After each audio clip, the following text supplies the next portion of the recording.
No, they took away the incentive to use the net. Right? Now they taxed 100% of the fish. So no one used the net, and the whole economy collapsed. Now, of course, what should we have done? What that same group of 10 people should have said is, I know, okay, what do you know? These two use the net. He likes handling the boat, he can row real strong, he loves throwing the net. Your roof doesn't leak. It always bothers me. Why don't you fix all 10 of our roofs? I'd love to fix roofs. I'm the best roof in town, but how am I going to eat? We'll give you fish. Hey, pretty good deal, right? I'm a roofer. You love hanging with the little kids. You're always never working and fishing. That's your kids don't have enough food. You seem to like to teach. Why don't we make you hang with kids? We'll call you a teacher, and you'll specialize in it and get better. Wow, I love doing that. But who's going to take care of my roof? He will. You see what's happening? Who's going to give me fish? He will. You see how quickly doctor, roofer, farm, we start building an economy. And of course, everyone who specializes gets better and better and better at their product and trades. But what caused this all to happen? What was the catalyst? The machinery with the net. Unemployment is the only sign of economic growth. Only. Only true sign of economic growth. Because we're not after economic growth by, unless you kill the people next door and take their land and take their food, which we hopefully don't do anymore. Plus, you can't govern them anyway. Instead, we need more tea.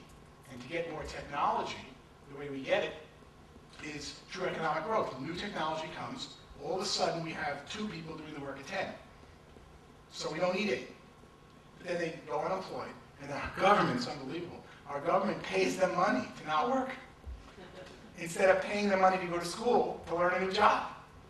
It's unbelievable. They pay them just to sit home. And they go, vote for me, and I'll reopen the vinyl record plant again. Sir, we're all using CDs. What's a CD? I don't know. Vote for me, and I'll reopen the typewriter plant. You see the craziness. They stand in front of plants that are not coming back. Our polisher's doing it right now. And they're thinking they're going to come back with it. They're not. The technology's changed. And of course, what happens is when you have unemployment, most unemployment in this country, in Canada, America, all through the Western world, is caused by structural unemployment. Technology changes.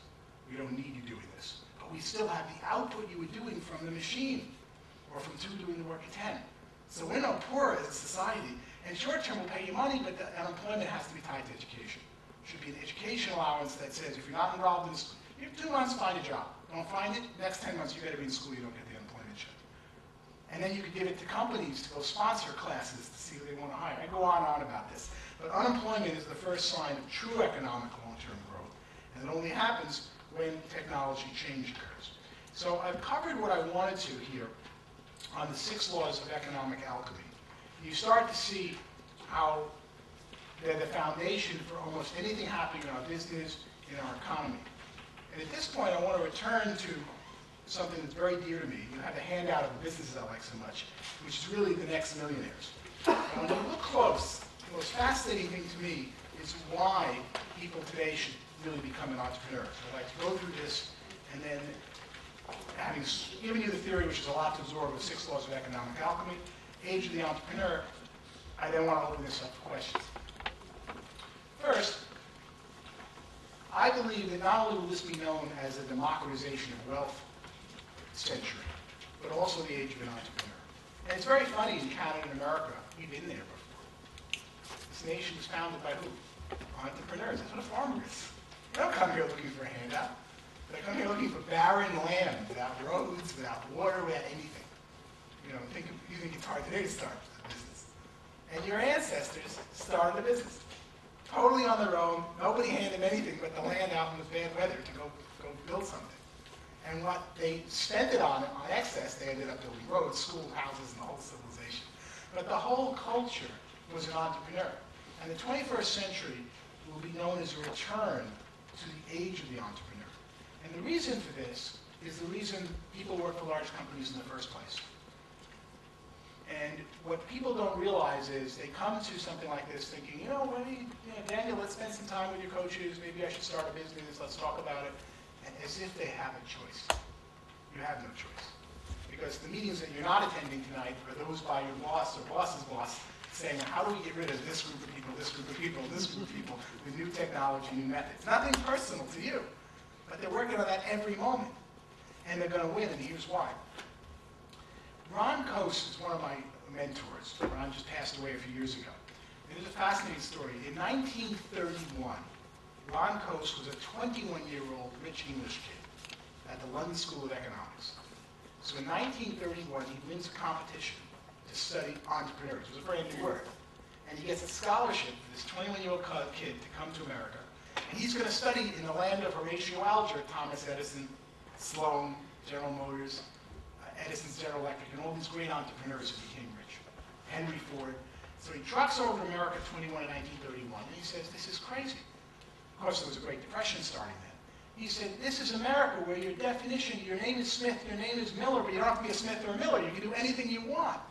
And everybody wants to work for some big company. Are they crazy? In England, we got to do that, because the social mores don't let us jump classes like that.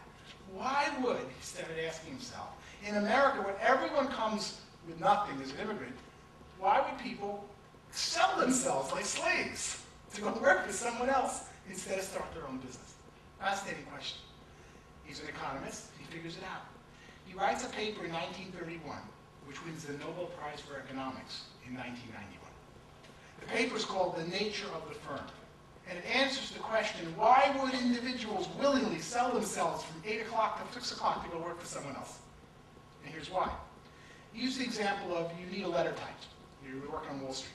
You should walk out on the street and go, hello, who's out there to type a letter? I can, okay, you, come on in. All right, you type the letter, let's see how you do. Now, he said the transaction costs of finding the person, paying for the person, training them to get the letter done, take 3-4 hours of time. Meanwhile, the letter only takes 10 minutes.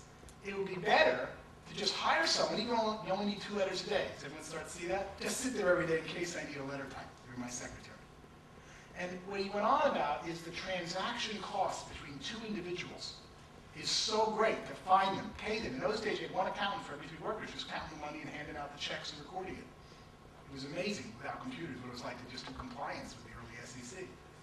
And he came to the conclusion that in the nature of the firm, T transaction costs is so high between 2 individuals that companies will grow to 1 million employees or more. And he predicted AT&T, General Motors, and Ford. And of course, in 1931, down right from south of here, Ford had the River Rouge plant, which was the plant that in came coal and out came cars.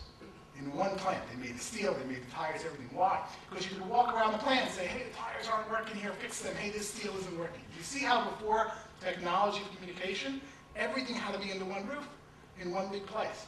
So he writes, in the nature of the firm, everything will be a big company. It's the most efficient method. Paper wins the Nobel Prize for Economics. Every CEO went to business school knows it today. Move forward. I rerun all of Coase's work. You have a couple pages of it in the next Millionaire book. When you rerun Coase's work today, you find, for the very same reasons, his very same theory, but you put in new transaction costs. What does it cost someone today to call them, fax them, text them, communicate, internet? You see where I'm going. We've driven the transaction costs of 2 disparate individuals in different countries, let alone not under the same roof, to nothing. So when you rerun all those equations, you say, none of these companies should exist. The most efficient model is one individual, as Coase first said, working at home, but interconnected on the internet. I just did a speech last month for the 1,400 manufacturing firms who make all the metal parts for auto bodies. They used to have plants to make parts they run out of. Today there's 1,400 factories, about 50 people each. They all use the same computer standard. So when they're sitting in Detroit and they're running out of a bumper or a piece of metal or something for a tire, they just post it. And 50 of the companies from California to New York take specs and start producing it 2 hours later on a metal machine and shipping it. Which is truly phenomenal, because today the right model, and it's happening everywhere, is individuals working from home or anywhere they want. That's the unit of technology, interconnected with the internet. So Ron Coase's theory, the nature of the firm, explains why large companies exist. By the way, remember how when you were growing up, you got to take this call, it's long distance? It's amazing how fast we changed. Or FedEx, someone has to prove overnight delivery because it's so expensive, to ship paper and stuff overseas. And what we see is that technology today changed so much that Ron Coase's work predicting a large organization shows they won't exist. They're dismantling into smaller and smaller and smaller and smaller entries. Everyone's going to be an independent contractor, effectively, with the exception of training. That's the one model we haven't figured out, because we still have training in business, located in business. They haven't figured out yet needs dedicated schools like this for military area.